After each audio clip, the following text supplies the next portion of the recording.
Hi guys, ഇന്നത്തെ വീഡിയോയിൽ ഞാൻ യൂസ്ഫുള്ളായ ടിപ്സ് പറയാൻ വേണ്ടിയാണ് വന്നിരിക്കുന്നത്. കുറേ വെബ്സൈറ്റിൽ കയറാൻ വേണ്ടി അല്ലെങ്കിൽ കുറേ ആപ്ലിക്കേഷൻ കയറാൻ വേണ്ടി നിങ്ങളുടെ ജിമെയിൽ അക്കൗണ്ട് വെച്ചിട്ട് സൈൻ ചെയ്തിട്ടുണ്ടാവാം.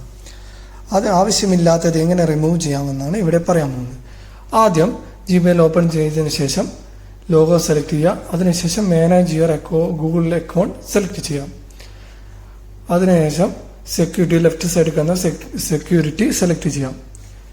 പിന്നെ താഴെ സ്ക്രോൾ ചെയ്യാം. താഴെ ഭാഗത്ത് സ്ക്രോൾ ചെയ്യാം. ഇവിടെ your connection to the third party അവിടെ കാണുന്നതാണ്. അതിൽ 64 ഞാൻ ആക്സസ് ചെയ്തത്. അത് അവിടെ 64 ഉള്ളത് സെലക്ട് ചെയ്യാം. ഇത് ആവശ്യമില്ലാത്ത ഏതാണോ അത് സെലക്ട് ചെയ്തതിന് ശേഷം താഴെ സ്ക്രോൾ ചെയ്യാം. അത് ഡിലീറ്റ് സെലക്ട് ചെയ്യാം. എന്നിട്ട് കൺഫർമേഷൻ കൊടുക്കാം. ഇങ്ങനെയാണ് റിമൂവ് ചെയ്യുന്നതാണ്. ഇതേ ഓപ്ഷനാണ് മൊബൈൽ കിട്ടുന്നതാണ്.